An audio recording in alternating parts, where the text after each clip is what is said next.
This is the New Balance Tekela V5 Elite, which swaps the knit upper for a synthetic leather one. And New Balance themselves say that it is absolutely amazing. But I'm actually inclined to agree with them. So in today's video, I'll tell you what the Tekela does well, and of course also not so well, to hopefully help you decide if you should buy a pair of these on unisportstore.com or not. And the thing is that to me, this might be one of the best new boots of the year, so stay with me.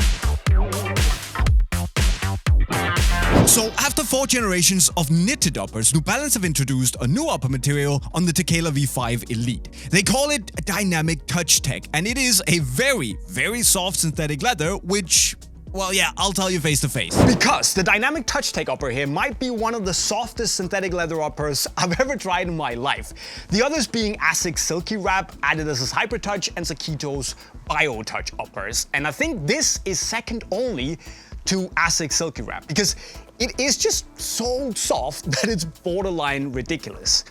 And if you've worn synthetic leather uppers before, you'll probably know that it kind of needs, 30 minutes of breaking in for the softness to activate. But here, it was just pure softness love and a very, very pliable feel right from the start, straight out of the box, which is really insane. And the way it just molds so effortlessly to the shape of your foot it feels so uniquely nice that I'm completely sold about it. Inside, we have this textile liner, which is all right, and it helps with that soft feel. But I mean, I could have done with like a thin suede liner as well to make it a little bit more plush and luxurious. That wouldn't have hurt, but it's not bad either. And again, when it starts to mold, you don't really think about the liner, to be fair. And apart from the really awesome upper, the fit in the Tekela V5 is also really good. So it's built on the same last as the Tekela V4, meaning that you have a nice wide-ish forefoot, and yet it falls really nicely and pretty snug around your midfoot because you have a pretty pointy, but also very anatomical shape in the forefoot. The thing is that despite it being low and pointy, the upper here is so soft that it just molds so easily around your toes. And even for me, who has like a high, big toe, so high actually that when I got my custom boots made, they gave me more volume in the toe box to accommodate for that. The upper is so soft that I haven't felt any discomfort at all. The midfoot is also on the wider side, which is pretty nice, but if that for some reason is not enough, they actually also do make a wider 4E version if you absolutely need that. But for me, with like a normal to narrow midfoot, it also fits pretty well, and I really love how the upper just like falls so naturally and tightly around the foot to the point where it feels supportive, but still very, very cozy. Of course, you also have your hypo knit piece, which has been re-engineered so it kind of sits a little bit tighter, which I like, and also means that it bunches up a little less than we saw on the Tekela V4. So all in all, that's pretty good to me. Also, of course, New Balance have angled it towards the medial side, the inside here, because it aligns with the so-called peroneal nerve that I didn't know about before this video, but it runs down this way. And when that nerve is irritated or damaged, it can cause your foot to go numb. So New Balance kind of wanted to place this slightly more free knit over that nerve to kind of relieve a bit of pressure. And for someone like me who has a big bump right here on the instep, that is in fact a nice free, slightly relieved sensation. If, of course, you tie your laces right, which means you don't pull them too tight, because if that's the case, the nerve will get irritated and your feet will go numb. So don't pull them too tight. But otherwise, it's very nice. Now, another thing I specifically want to highlight here is the heel, which for me is it's chef's kiss. It's very curved, just like it was previously on Tekela, but New Balance have actually tweaked the shape, making it a little less curved in order to put less pressure on the Achilles. And also they've hollowed out their heel counter going further down, so now there's less pressure on the heel bone itself, meaning that you get the freedom, but still enough hold on the sides to make it feel secure. And when you combine that with a really lush foam package and a nice suede liner, it just gives you the feeling that you get a really secure lock-in, but in a very comfortable way. It just simply pinches the heel in all the right spots while leaving a good cavity for the ball of your heel underneath. It's basically like getting a good firm hug where the boot tells you, I've got this. So, borderline for me, fantastic. And one of the best fitting heels I can think of in the game. and I'm not saying that lightly. Size-wise, and this is important, I've gone up half a size from my regular 25 centimeters to a 25.5 centimeter. That's a US 7.5, a UK 7, and a Europe 40.5. And even if you like it snug, go up half size, because otherwise it's gonna be way too tight. And width-wise, I reckon that the regular version here will provide enough width in the midfoot for most people to be okay. But go up half a size, trust me. But that leather-like upper, does it feel like leather? Well, yes and no. So New Balance slapped on some micro texture, these little 3D silicone dots here, the red areas that you can see. And that's a result of New Balance mapping out the key touch areas, which allowed them to basically position the micro texturing, make it more dense in the areas where you need it, a little bit more grip, and then make it slightly less dense further apart with smaller dots in the secondary touch areas where you don't need as much grip. And also because they are small dots, it still allows the upper to be very, very soft.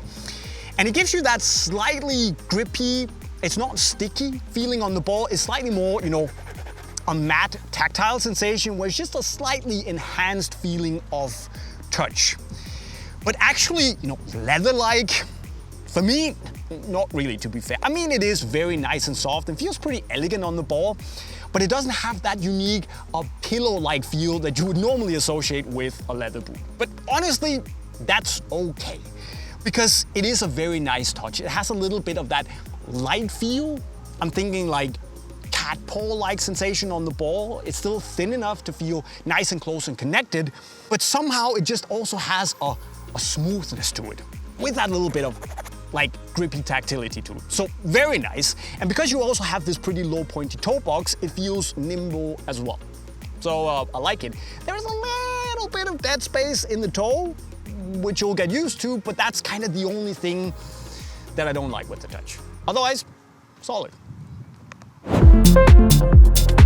outsole, well, it's the same as on the V4 and V4 Plus, meaning that you have these conical studs with the little bladed studs on the very edges of the plate. And it's, well, to be honest, I think it's probably the least impressive thing about the boot, because it's okay. I mean, you have the conical studs, which are relatively nice for pivoting in the ground.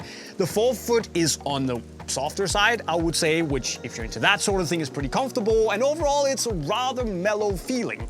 Except, of course, for the little bit of bite you get when the side studs here are in contact with the ground. So when you allow that to dig in as you change direction, you just get that little bit of extra something. And if you play on a nice firm ground pitch, you actually do feel them getting to work.